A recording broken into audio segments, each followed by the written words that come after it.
นั่งมอเตอร์ไซค์นุ่งสั้นมันเรื่องของฉันนั้นไม่ใช่เรื่องของใคร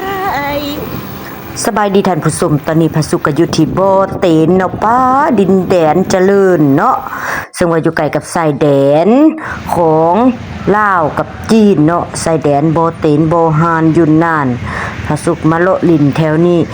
ส้มบรรยากาศบ้านเมืองเนาะแล้วก็มาแวะกินฝืออยู่ห้านนี่เนาะ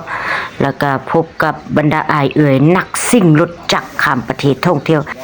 หอดดานว่าซันเดว่าสิย่างหรือว่าจางรถเนาะ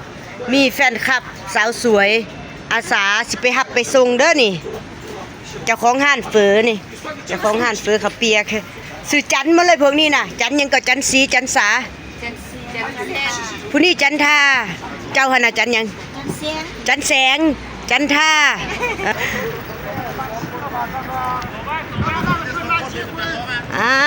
แฟนคลับสาวจันทาพาเที่ยวบ่อเต็น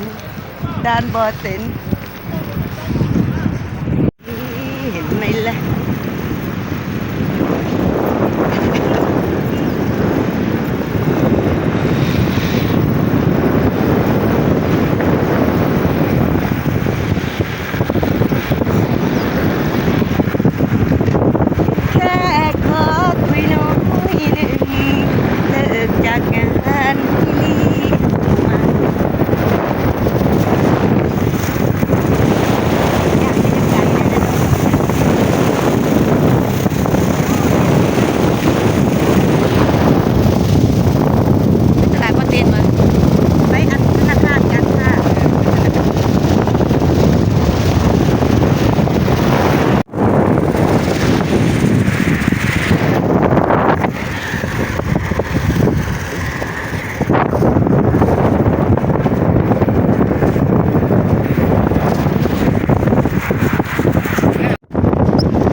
นิยมแล้วอย่า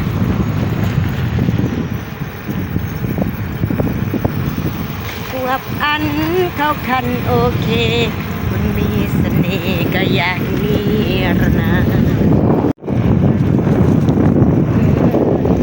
ผ่านไปใช่แล้วนะ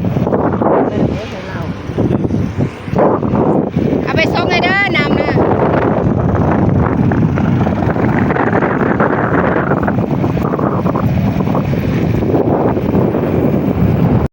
เป็นคนเฮ็ดเก่งเฮ็ดนาสวนเฮ็ดเก่งแท้แท้แท้พุทธคน